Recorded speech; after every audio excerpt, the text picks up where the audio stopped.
Hi, and welcome to the Podcast Brunch Club podcast. My name is Adela, and I'm the founder of PBC.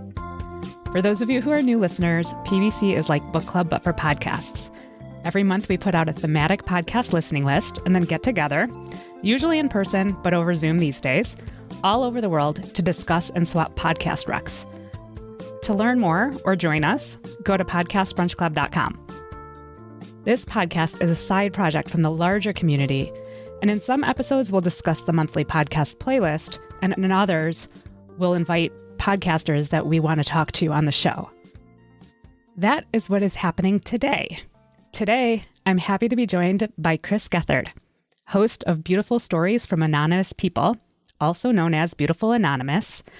And the premise of the podcast is this: one phone call, 1 hour, no names, no holds barred. Every week, Chris opens up the phone line to one anonymous caller, and he can't hang up first, no matter what. And the result is truly the name of the podcast, Beautiful Stories from Anonymous People. Hi, Chris, and welcome to the Podcast Brunch Club podcast.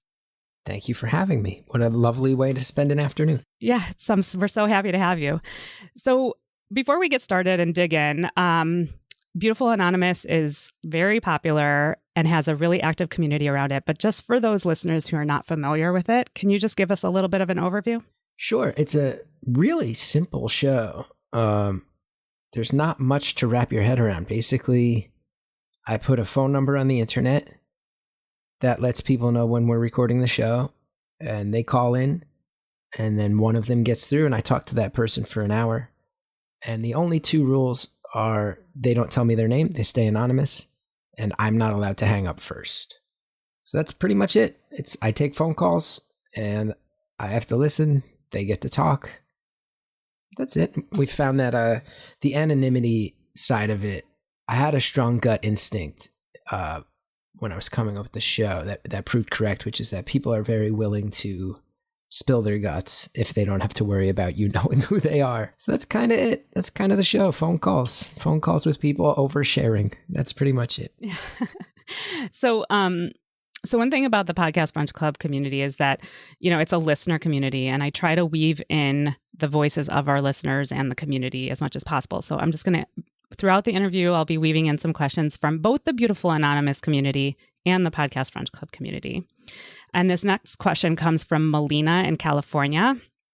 And she asks, when you first signed up to do Beautiful Anonymous, what were your expectations? And after 4 years, how has it met your expectations? And what are some of the biggest surprises? Well, it's totally surprised me. It's completely exceeded my expectations. Anyone who listens to the show over the years has heard me really, really marvel at this, which is I have a whole past as a comedian, and I would not classify the show as a comedy show, but it's on the Earwolf Network. If your listeners know Earwolf, it's one of the biggest comedy networks there is, one of the earliest ones that came about. And I definitely wound up there because everybody thought, oh, you're a comedian, you're a good cultural fit for what we do. And in my past as a comedian, I had a television show, and it was on cable for a while, but I think for the bulk of its run, what people really loved was it was actually a public access television show, and we took phone calls constantly.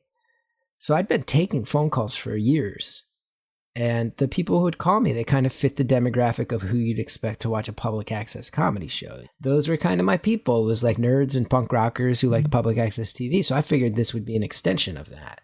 Part of the reason I started the show was my TV show went to cable. I knew that we weren't going to be able to just take phone calls that meandered because there are commercial breaks and consequences and stakes now.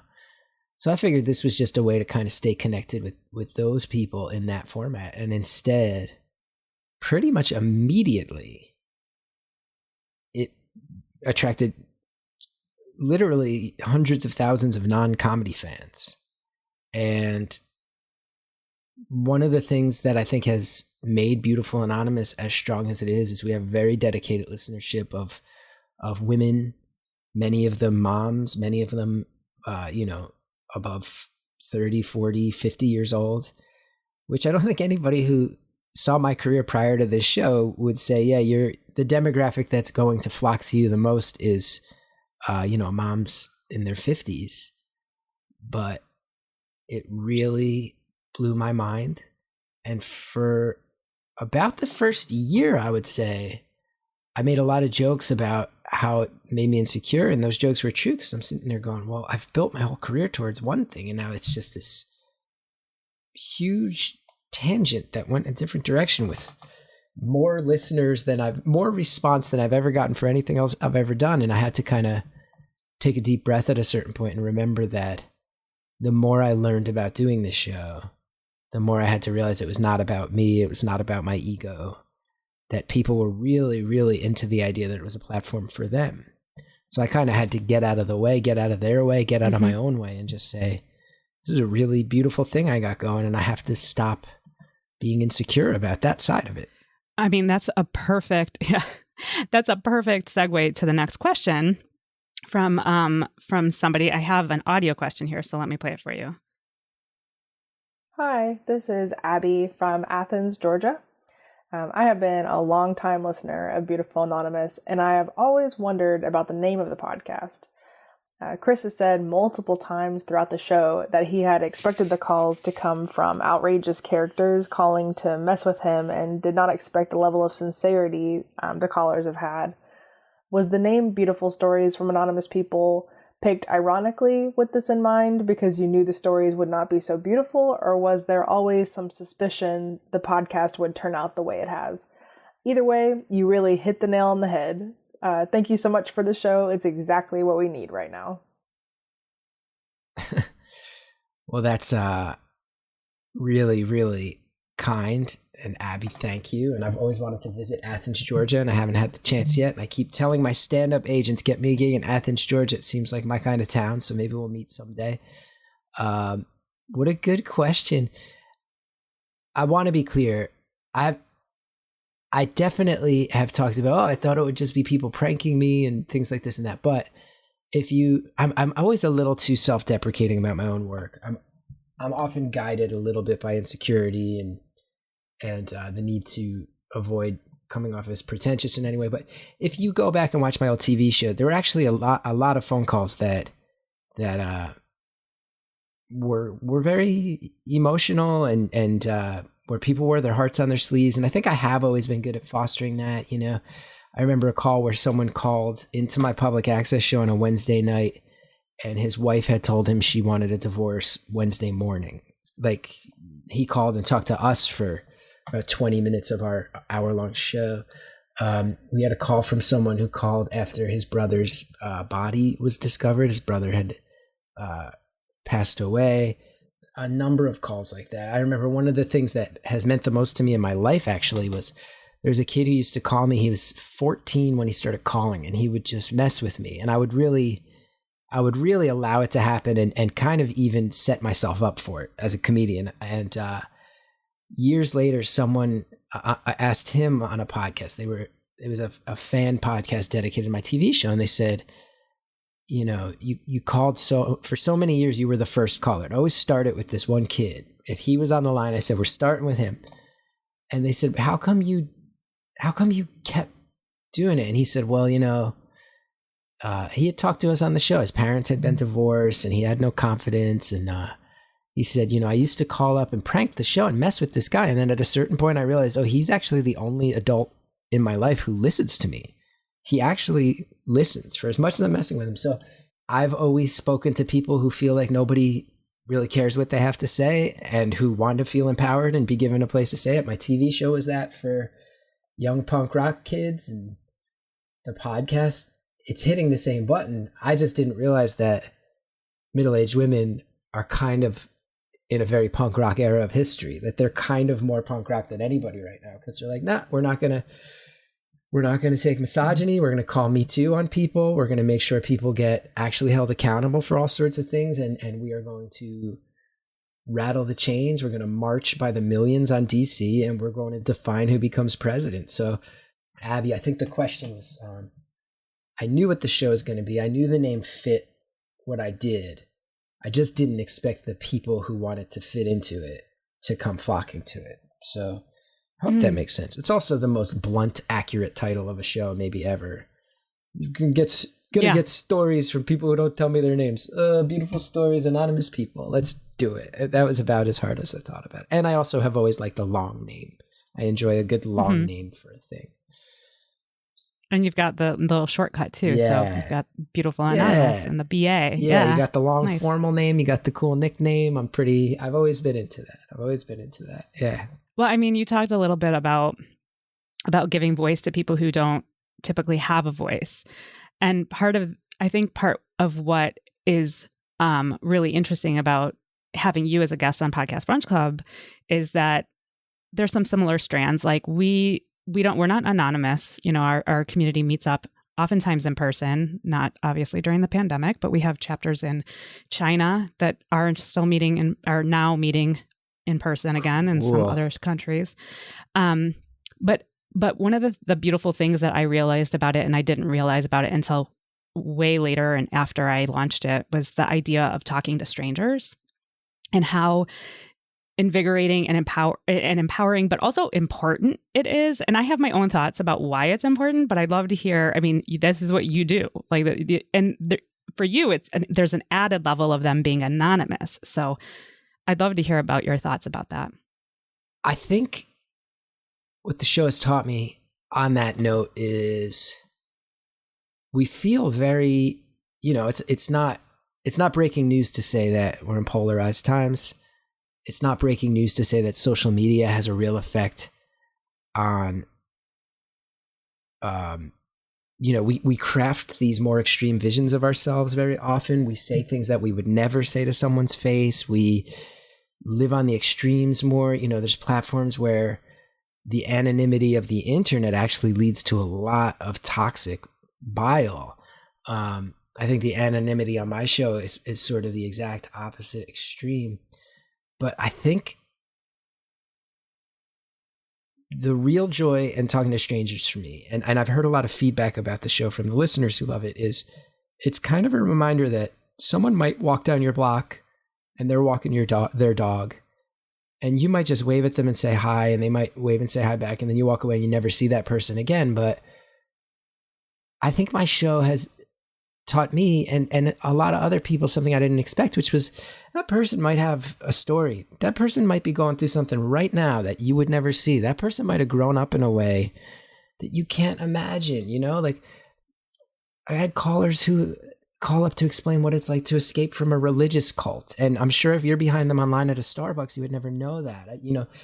I talked to someone who was calling from the waiting room of a hospital where her daughter was awaiting test results for a cancer diagnosis. That's someone who you might honk on your horn if they're speeding down the highway, and you might never consider they're trying to get their kid to the hospital, So I think by talking to one stranger, it leads to an individual giving benefit of the doubt to many more strangers. There's a warmth, there's a kindness, and there's maybe something that they don't have a word for, which is extending empathy to someone before you know their story, where it's unconditional, where it's not. I think a lot of the listeners to my show and what I've learned is like, I don't need to be convinced about someone having a tough time or a hard life.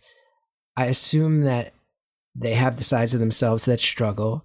And before they say a word, I know that I'm going to be a human and try to hear them out as a human.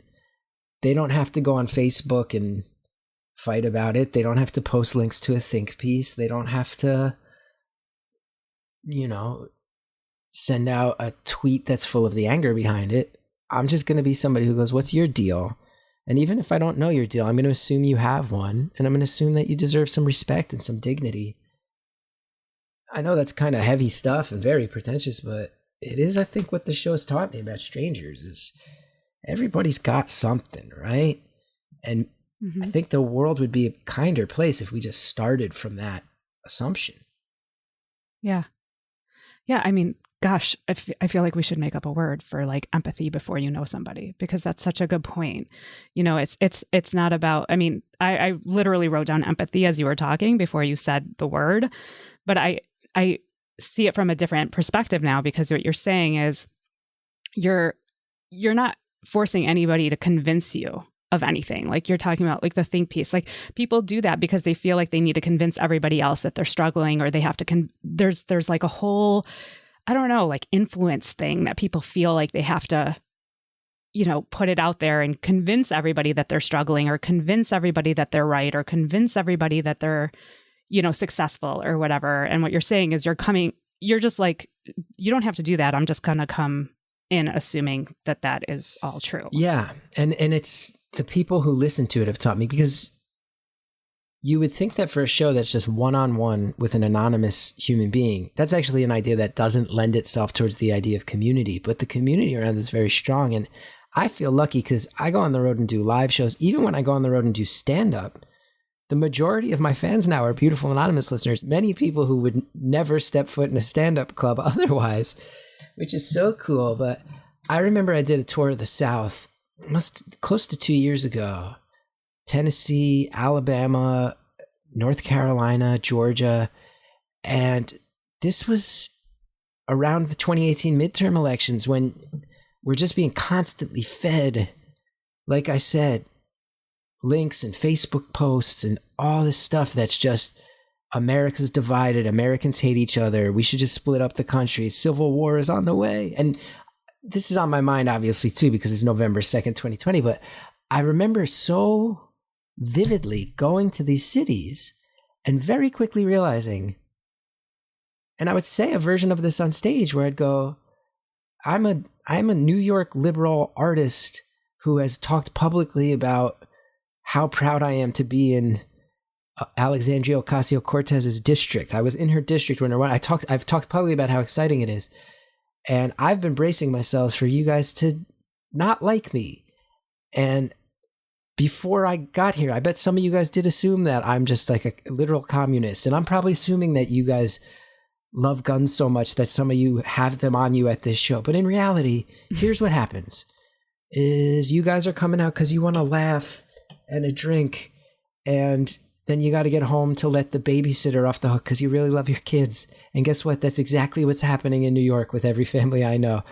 And we're not as divided as we think, because people all over the world have a small handful of basic concerns. Take care of your families, have a good meal, have a good laugh. When we can get past all this stuff we're spoon-fed, that a lot of online platforms make money by getting us mad, you start to realize we have way more in common than we do different. As you were talking, I wrote a couple notes here. And, one of the things that I feel is really great about the idea of talking to strangers and whether they're anonymous or not, is that it almost counteracts all the news media that I consume, that is constantly telling me there are, everybody that you don't know is terrible and evil, which is essentially the message that I feel like is coming out of news, is like, oh, those people over there are doing this horrible thing, and those people over there are doing this horrible thing. But then I get to get together 4 times a month in my case, but for most people 1 time a month, and meet with people most of the time in my area, but sometimes not if we're doing a Zoom or a virtual meeting, and like realizing that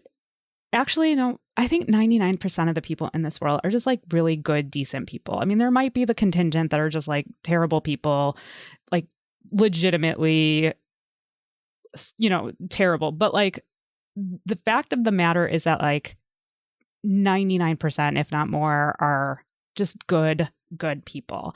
And we just have our guards up because we've been like indoctrinated that that's not the case, I think that's totally true. And I think that a lot of modern technology has made us sort of view humanity as theoretical. As there's a theoretical person out there who hates you and hates your values. Right. And they're being told there's a theoretical version of me that hates them and their values. I don't hate anybody. I don't hate people's values. I live in the Northeast. I lived in New York City for 16 years, where if you have a gun, you have bad intentions. And then I drive around the South and I'm like, oh yeah, I get that if you lived here and the nearest police station's 11 miles away, you might need a gun in your house to protect your family. Okay, I hate it. I hate guns, but I see why you want. I'm not mad at you.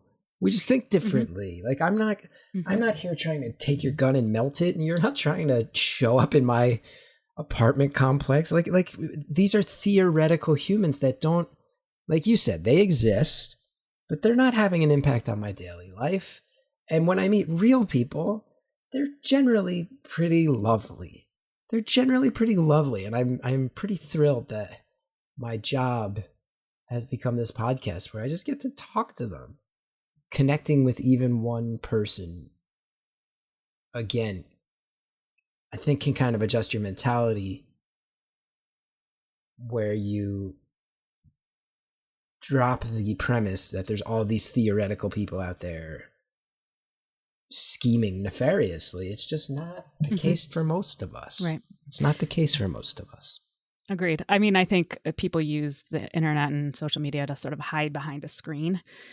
And so, they have their little avatars and that's who they are. And, but yeah, so like, I think that getting out there, talking to people that maybe aren't like you is also really important, just to understand people on the other side of whatever divide we're talking about today, which there are millions.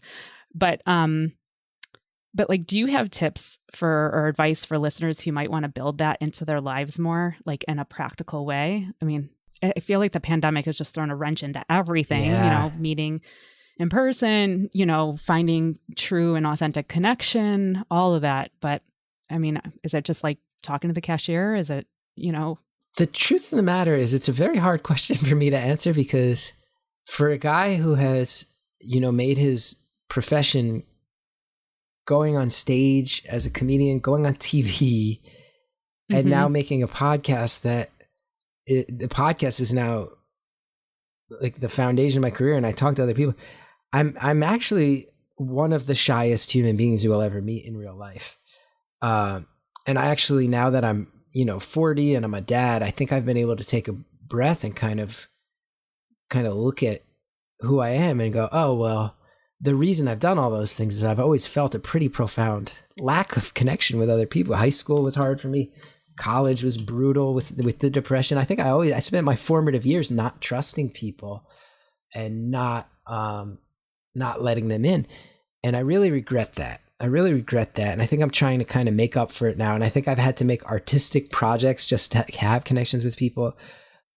As far as talking to strangers goes, I hate to say it because I'm the guy who talks to strangers. I wish I knew more. It might be talking to the cashier. It might be I think a lot of that also depends on where you live, right? Like, I moved out of New York City and now I'm in a like semi-suburban, semi-rural area where everybody says hello to each other all the time, because that's just how it is. So moving out of a big city can help, where everybody's fast-paced. But what I might say as a starting point is don't start with strangers, and really think about, when was the last time you checked in with that person you already know?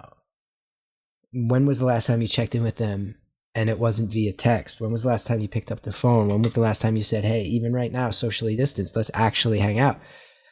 It's really kind of sad to me, but I had a conversation with someone in my family the other day where usually when this person calls, it's just very quick. Hey, figured I'd check in. This is a family member. Here's what I'm up to. All right, I'll see you later.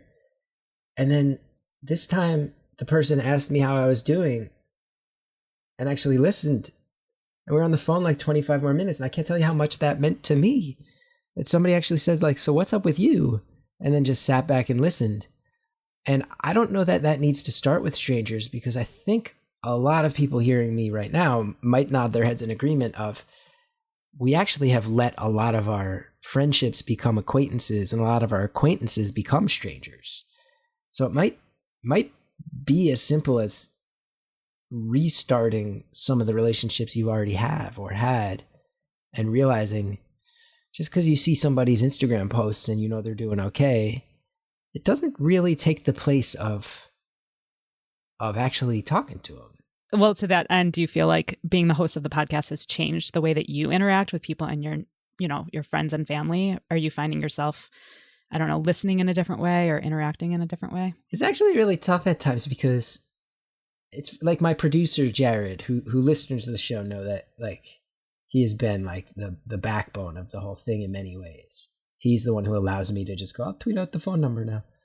He recently said, we were on like a Zoom call with a bunch of people from the Earwolf Network. They were talking about the show, and he jumped in at one point it meant the world to me. He's like, I also just want to say, Chris is like talking about, you have these meetings. Okay, here's how we can increase listeners. Maybe do you want these types of advertisers? And then I'm like, oh, well, I think this and that. And Jared jumped in and was like, well, Chris is never going to say this, but I just want to say, like, let's not forget that part of why the show works is he's really good at it. He's just really good at talking to strangers. Like, so I sometimes forget that. But I'll tell you, that loops me back around to answer your question, which is that I wish I put my money where my mouth is more with my family. And like, as I'm saying it out loud, I'm going, I got to check in with my college buddy, Mike. Like, it's been a while. Because like everybody, anybody who's in a marriage knows sometimes you have a disagreement or two. And I will say that I don't know that I've talked about this publicly before, but it is sad that a few times my wife has had to go, you're not listening to me. And I'll tell you what, there's a few times where she goes, the fact that you're not listening, which I think probably every dumb, dopey white guy in his 40s husband who's tired from raising an 18-month-old has a moment where they're not listening. I admit it. I cop to it. I'm not perfect. But then to hear her say, and it stings a little bit more because you're Mr. Listening. You're Mr. Empathy, huh? Like your whole life is listening. And I can't get you to stop checking the scores on the basketball game to actually hear me right. And I'll be like, all right, I'm going on airplane mode. You're right. That breaks my heart. So I'm as bad as anybody with all this stuff. And I think the sad answer to your question is that I make the same mistakes as everybody else. Yeah. And in fact, the fact that I'm good at this professionally sometimes actually only makes that sting more for the people in my life when I drop the ball. Or even harder to implement. Like if that's what you're doing, I can imagine that even like, let's just say like a therapist who's like their whole career or their whole day, their entire day is like listening to other people. The idea of coming back home and listening to their husband or whatever, gripe about their problems might not be the easiest thing in the world. Especially when there's a couple things. Not all the calls are pleasant to hear. A lot of times people call and they go, hey, I haven't really told anybody this, but I've listened to the show. You're a good listener. So and it'll be something that's hard to hear. So sometimes stuff, and then sometimes people come up to me in person.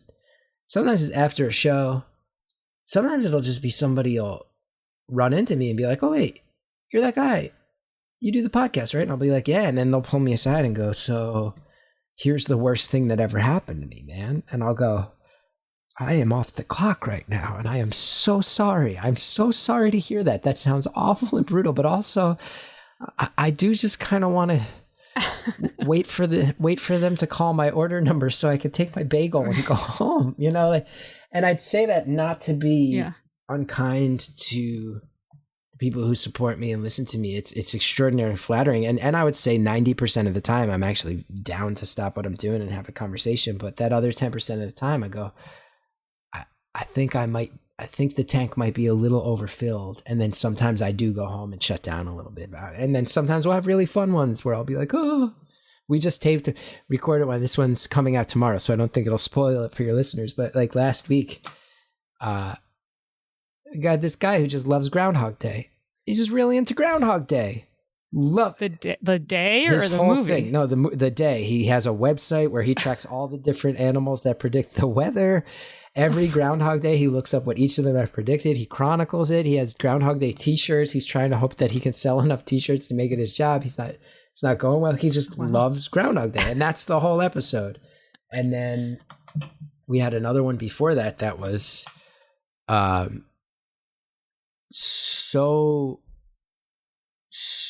how would I even phrase it?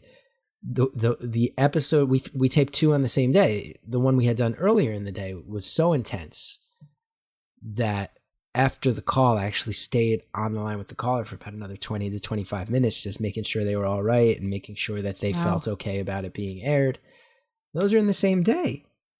Yeah. So you can imagine sometimes that affects my ability to sort of get out of my own head for the rest of the day. So I'm wondering though, like there are these calls I've listened to, and I'm going to link to it in the show notes, that you wrote a Medium article with all your favorite episodes.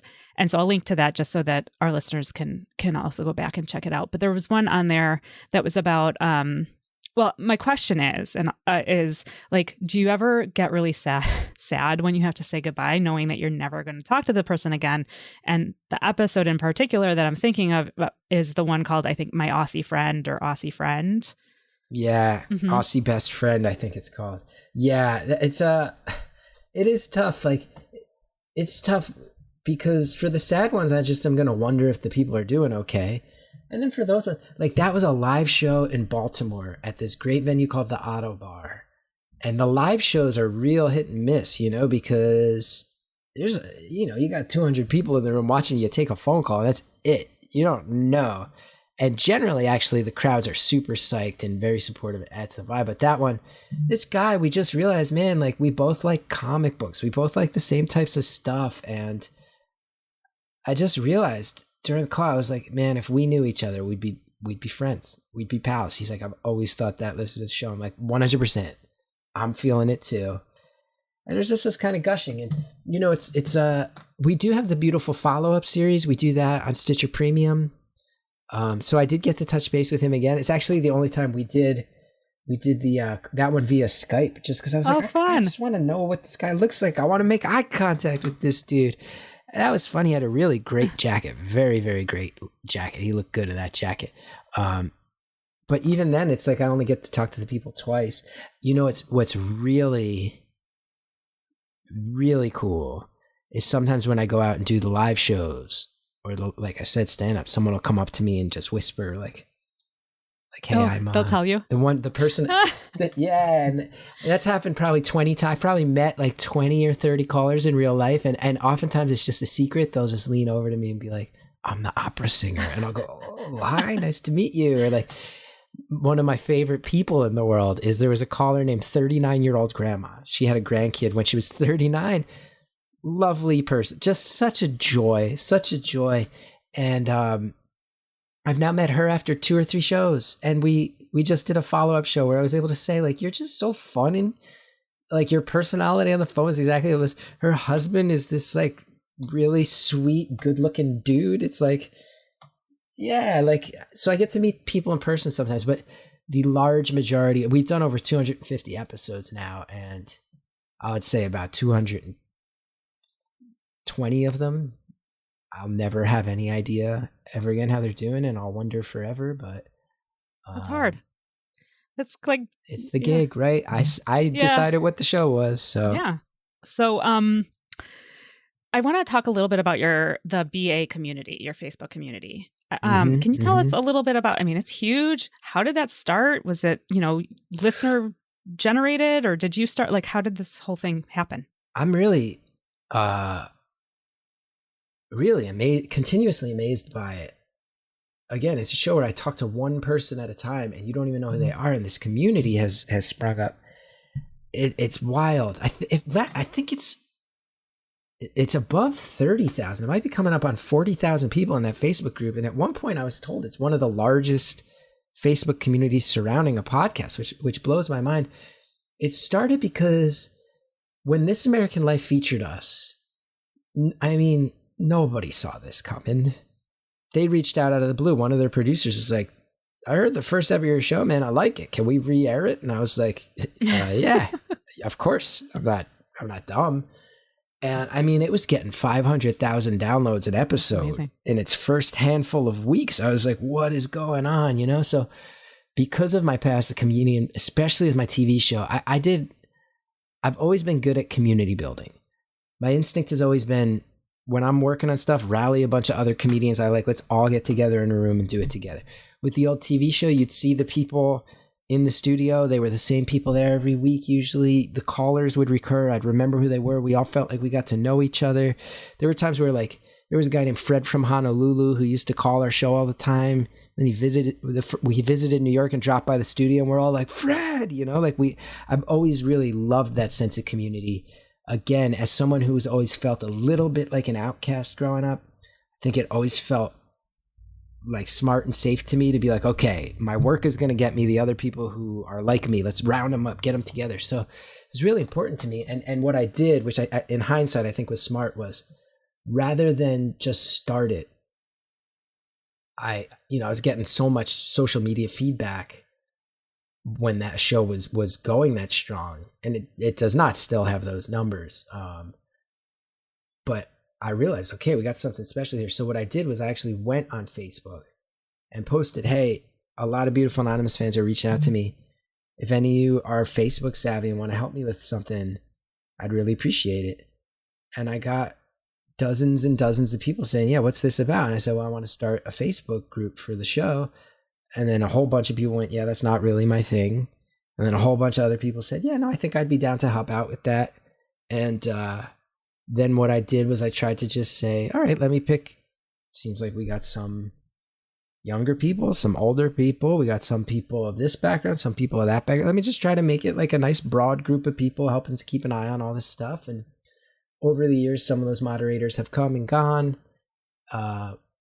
And now the group just kind of runs itself. It's really lovely. For a guy who's kind of expressed so much trepidation in the course of this conversation about Facebook, I would argue our Facebook group has got to be one of the most pleasant corners of Facebook.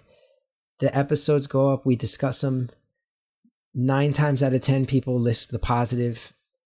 More often than not, if people hate an episode, they will at worst just say, like, this one wasn't really my thing. Usually people just go, if I don't have anything kind to say, I'll just not be part of the discussion on this one, and feel really lucky. And there's one guy who was one of the first people to sign up. I always laugh about it because there's so many great moderators, and I got a lot of appreciation from them. There's this guy named Sam J. Hodge who he sent me a message, and he's like, yeah, I've helped build a couple of these. It's a real pain. So he's like, I'm happy to like help jump in and maybe help you set it up and give some advice because I've done it before. And then I got to duck out, man, because and 4 years later, he's still there. And he was the one in the early days of this thing who was wrangling it the most. And but now whenever I go to Atlanta, I see Sam. When he comes through New York, I see him. And I got one of these beautiful anonymous little mini friendships out of it. It's a cool thing. Yeah. Well, that's pretty awesome. So I'm just lucky. I'm lucky that there were people who care. And there's been other examples of that too that blow my mind with the community. Like we had a caller, which I did not see this come. This one blindsided me. We had a deaf caller. Oh, I listened to that Someone called the show, which in my mind, very ignorant of me, I'm sitting here going, how can deaf people even experience podcasts? I just didn't see it coming. Well, he gets transcripts made of every episode. Blew my mind. And then I realized, man, he shouldn't be paying for these transcripts. We should do that. Some podcasts do that.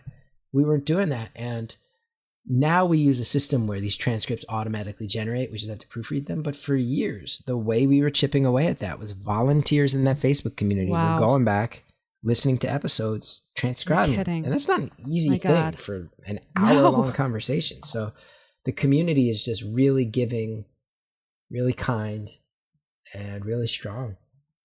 Yeah, that's awesome. I'm a lucky guy. Yeah, I'm a huge fan of community building. I mean, that's what I'm hoping I'm building with Podcast Brunch Club. But, one of the things that I think sort of in the larger scheme of things in terms of community is just, I think people are seriously craving it because partially, I think because of social media and the internet, it makes you feel like you're in a community, but you're not really in a community. I think they're also like, religious communities are just not as, people aren't participating in religious communities. And that used to be the way that people found community. And so like, I really feel like there's this religion 2.0 sort of thing that needs to happen, or that maybe is in the works that, people, and I think with the pandemic, people are starting to realize how much community, how important community is. So yeah, there's so much around it. For a few years now, my gears have been really turning, where my prediction is that a lot of people are going to start saying, how can I make my life intentionally a little bit smaller? Like when I was growing up as a kid, I watched the nightly news. There were 4 options for that. And the local news was a half hour, and then the national news was an hour. And now we have at least 4 or 5 24-hour news networks. We have the internet. I think there's going to be people who are looking to make their life smaller. Yeah. People who are embracing smaller communities that champion things that represent. Downsizing. Yeah, downsizing, representing the community itself, and not feeling this constant need to go, I have to shout my opinion louder and bigger. Exactly, into what is ultimately a void, Yeah. Yeah. I mean, you're bringing up something that I think is called the paradox of choice. There's some actual social science research around this idea that there's a very finite amount of like choices that humans can be given before it just becomes way too overwhelming and they check out. So like, I think that the number is something like 7, right? So like you can go to a grocery much smaller than I thought you were going to say. 7. We tap out at 7. 7. Something like they were saying. I think that the research was done on like jam or something, where like you go to a grocery store and there's like 27 different types of jam. And there's sugar-free, there's organic, there's, strawberry, there's preserves, with the seeds, without the, whatever, all the choices. And people are just like, they'll walk by the display, they'll look and they'll get overwhelmed and walk away, versus if there's 7 choices that are like varied enough, then they can make a choice. Yeah. And I could totally understand that. Like, I think that makes 100% sense, because it's like when I go to Costco or something and I'm just like, I'm going to buy everything in this store, or I am going to walk out with nothing. Yeah. I'm going to either spend $500 in one trip, or I have to leave right now. Yeah. IKEA is the one that stresses me out the most, because they also build the store where you have to walk through the whole store in order to leave. Totally. And I will say I've had actual times where I'm sprinting out of IKEA to avoid a panic attack, where I'm like, they didn't have the thing I wanted, and it was in section 2. And I got to get to the end of section 14, like right now, because I can't look at this many rugs, then vases, then lighting, then bedroom spray. I can't. How am I only at the desks? Get me out of here. It's true. And then the other piece of research that I think I mentioned to you before we started recording, but I think that you're hitting upon, is the idea of talking to strangers. And there's been research that actually shows that talking to strangers increases happiness and well-being. And it's about that idea that, like, if you just insulate yourself with only the people that you know and your close friends and family, you start having this sort of like sense of otherness about other people, and like fear can build around that. And so talking to strangers can sort of break down those barriers. So I think you're getting at 2 pieces of like legit research that kind of speak to what you've been saying. What can I say? For a guy who has an American Studies degree from a state school, I'm stumbling into the cutting edge of sociology. It turns out. You are. Well, I want to give a chance for one other podcast listener to pose their question to you. So let me play this for you. Hey, Chris. So how is your approach to these calls changed since the early days? Is there anything that you're doing differently now? And how about just since Cal, since the birth of your son, has that changed your approach at all? And are there any calls that you wish that you could have another crack at, that you haven't been able to do so in the follow-ups? Thanks a lot. Wow. Yeah. So that one, I want to just let you know that actually is one of your previous callers. So he's I think it was called The Squirrel and the Giraffe. Oh, really? Yeah. Old school. That's from a while ago. Yes, my nickname amongst the community was briefly Giraffe because of that episode. And there was a time where our Facebook group almost fell apart because so many people were posting giraffe memes that we had to say, guys, here, one thread for giraffe stuff. And then we eventually had to say, now we have to, what a ridiculous thing. Only my Facebook group would have to do this. It's like, we got to ban giraffe images. I'm so sorry, guys. It's like, that's some other Facebook groups. People are like, we have to stop Nazi images. With me, it's like, no, giraffe pictures. That's the kind fans I have. What a great series of questions.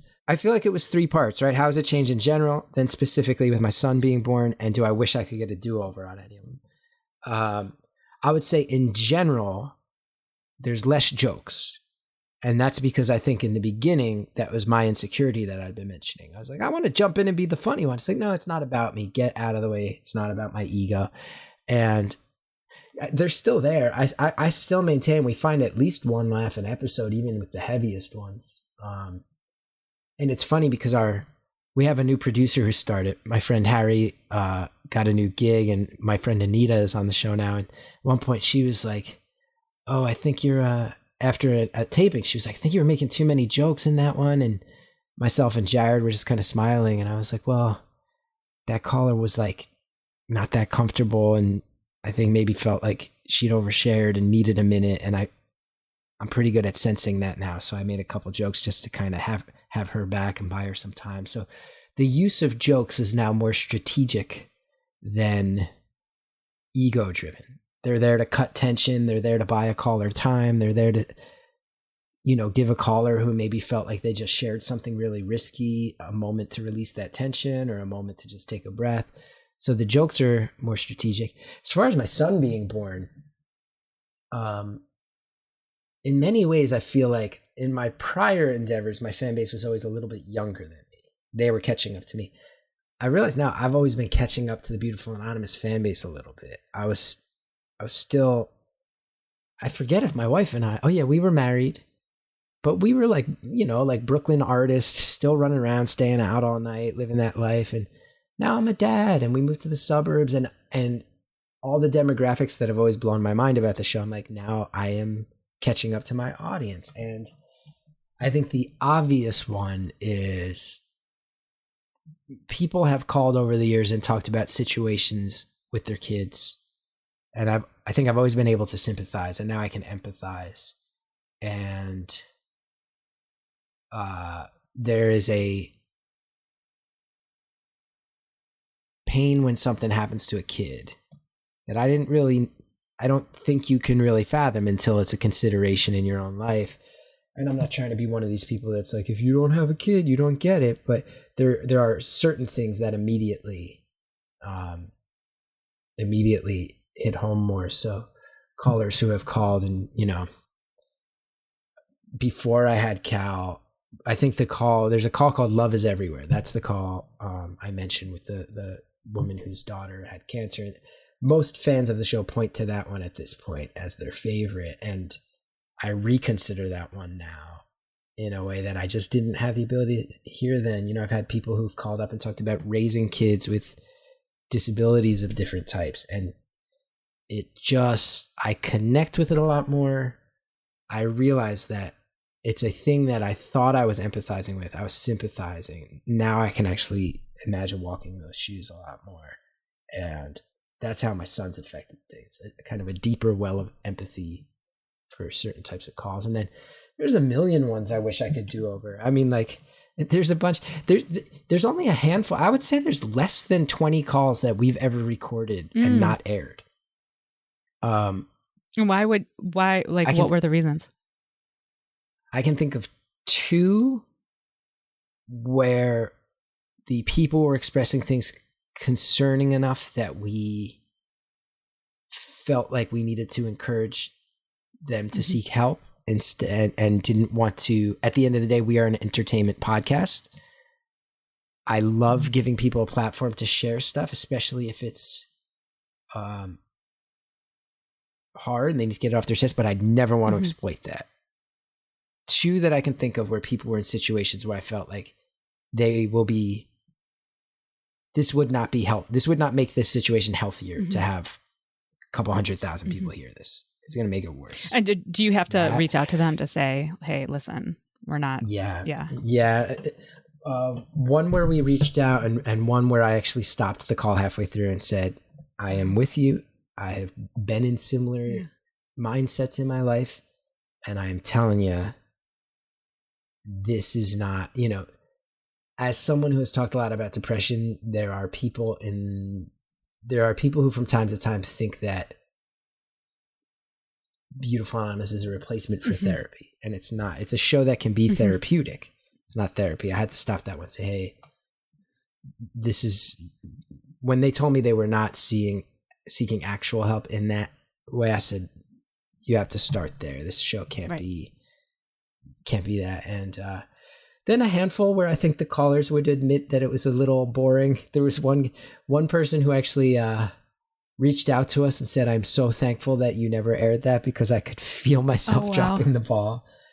And then I would say the large bulk of the ones we never aired is because I putzed it up somehow. I made too many jokes, or I didn't listen, or You know, they said something and then I didn't hear it, and then they clammed up and didn't want to, and it's, you know, I get to be Mr. Empathy, but that's also because we don't have to air the ones where I drop the ball on that. But I would say, you know, over 250 episodes that have aired, and I would be surprised if we've even hit 15 that haven't in 4 years. So pretty good track record, but the large bulk of them are the ones I wish I could get the do-overs. And as far as any who have actually aired that I wish I handled differently, it's a really good question. I mean, the only time someone hung up was someone who was talking to me about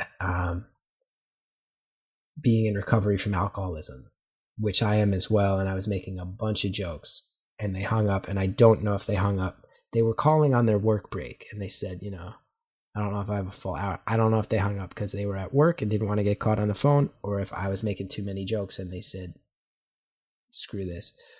That one I wish I could get back.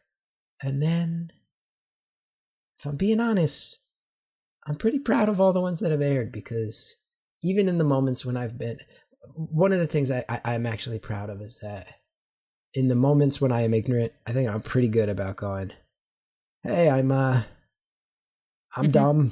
I don't really know what you're talking about. Or I'll say something and go, whoa, you can't say that. And I'll go, oh, shoot, why? Which is, I think in the world, I'm like, I don't want to get defensive. And that doesn't mean this person's a snowflake for going, hey, you just said something wrong. I think the only responsibility I have is to go, oh, wait, why? Tell me why. And then I will know why. This is a conversation. I'll tell you, there's a specific moment that I cringe at. Oh my goodness, this was bad. And I apologized for it on the show. So we do a thing at the top of every episode where I take a specific.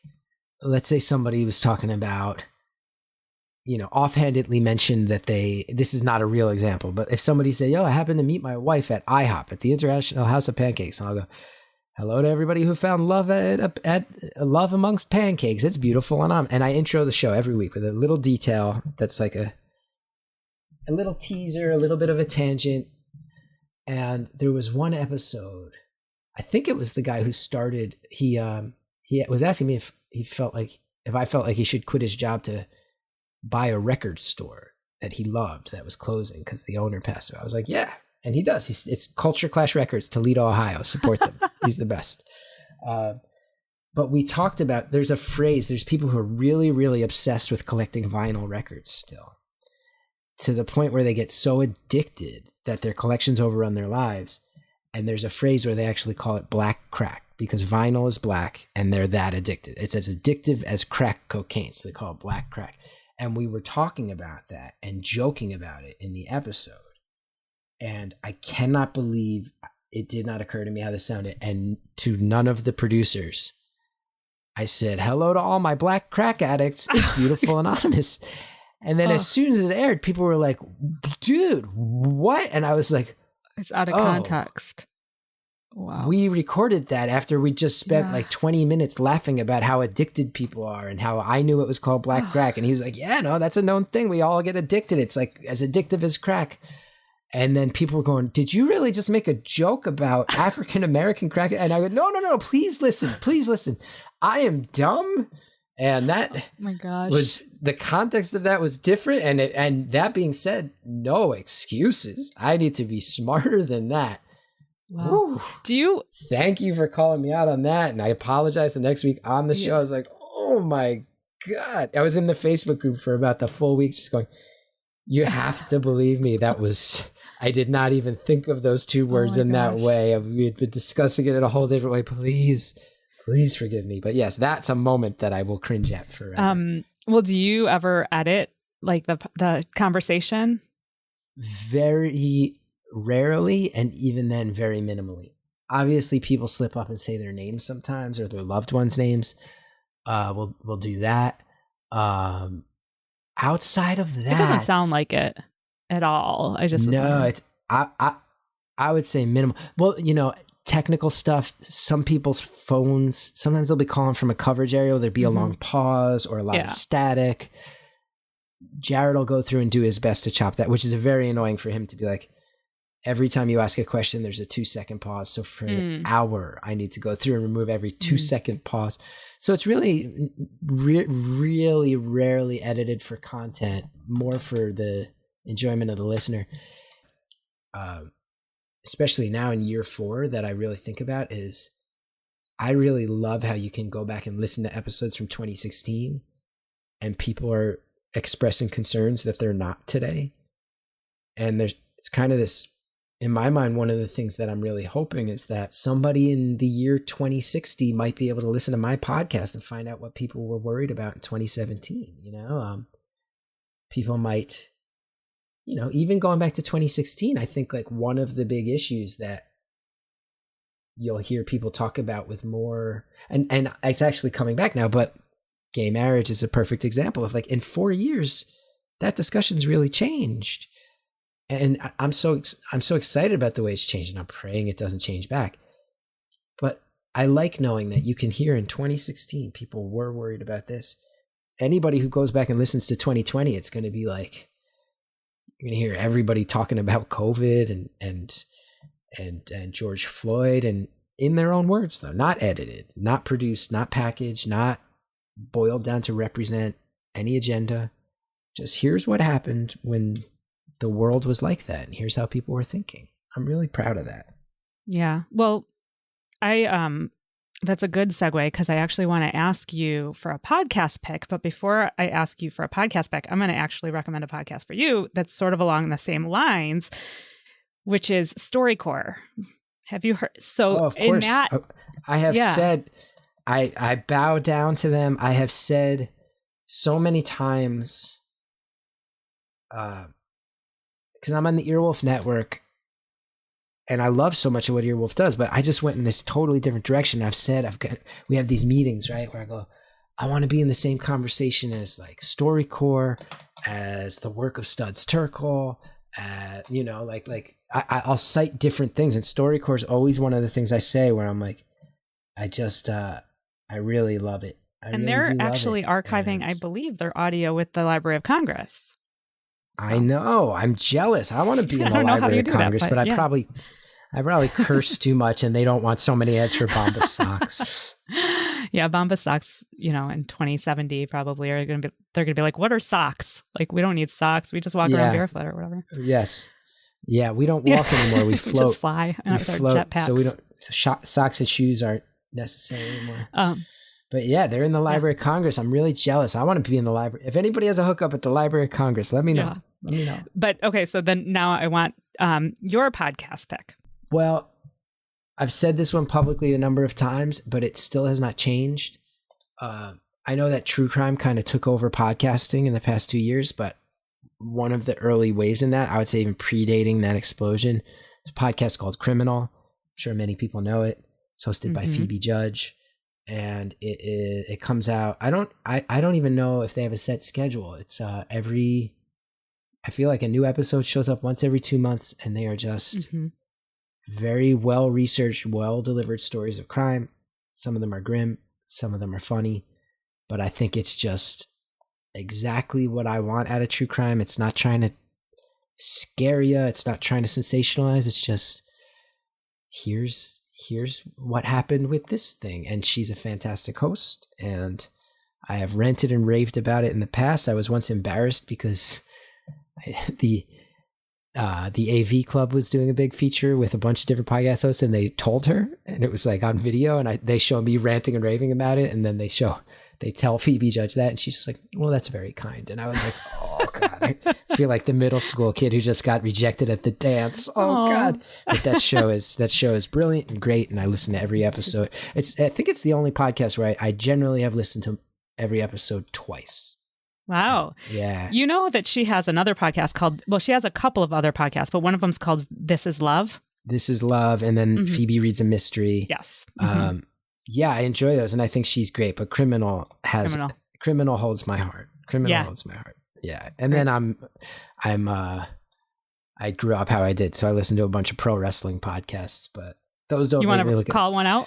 The Art of Wrestling with Colt Cabana is great. And Something to Wrestle with Bruce Prichard, but that one is ridiculous because it'll be literally 3 hours of two guys talking about Jake the Snake Roberts, and they don't even interview Jake the Snake Roberts. It's just them talking about him for 3 hours. So that's one of the ones I go to when I'm like I have a long flight with a connection. Mm-hmm. I'll listen to somebody talk about Hacksaw Jim Duggan for 2.5 hours if I have to just wait in an airport terminal. So that one's great for that. I like those. Oh, and then of course, I mean, everybody loves this one, but I missed the boat on Reply All, and my wife has been getting me into it, and just listened to the episode about the sex line that randomly shows up on every. Have you heard this one? Yeah, it's so good. That show's so good, and I love Death, Sex, and Money and Assail. Go back and listen to Reply All Long Distance. I think it was back in the early hundreds, if they're looking at episode numbers. That one is a 2-parter, which is like crazy. And then the other one people love a lot is recent-ish in the last 6 to 12 months.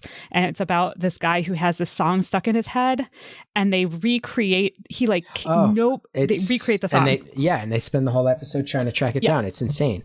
It's so good. And it's funny because when I say I missed the boat, I've listened to it off and on, but now it's developing into one of those go back and listen to everyone you missed. And I've actually met PJ many years ago, and they did an episode a few years ago that was just, what if we opened up a phone line to the entire internet? We got this phone number, we're leaving it open for 24 hours.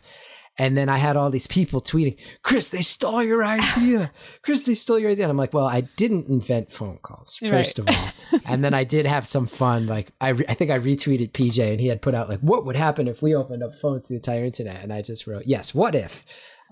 But I think he took it with the sense of humor it was intended. And I was clearly, I had spent all day being like, guys, it's phone calls. Like, I stole them from Alexander Graham Bell. Like, people are allowed to do phone calls. That's hilarious. And Reply All does not need my ideas. They're doing just fine on their own.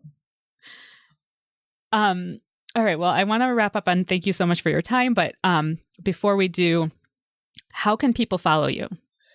You can Chris Geth on Instagram and Chris Gethard on Twitter. And I would say if you're interested in the podcast, the number one thing you can do is just join up with that Beautiful Anonymous, the community on Facebook. And I promise you, I know Facebook is tiresome, especially right now, election season.